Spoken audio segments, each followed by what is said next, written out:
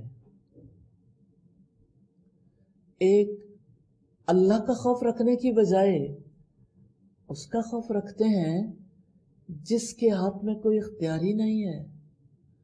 جہانوں کے بادشاہ سے نہیں ڈرتے، بے دھڑک اپنی مرضی کے کام کرتے ہیں، اور اتنی چھوٹی سی مخلوق سے ایسے ڈرتے ہیں جیسا کہ رب سے ڈرنا چاہیے۔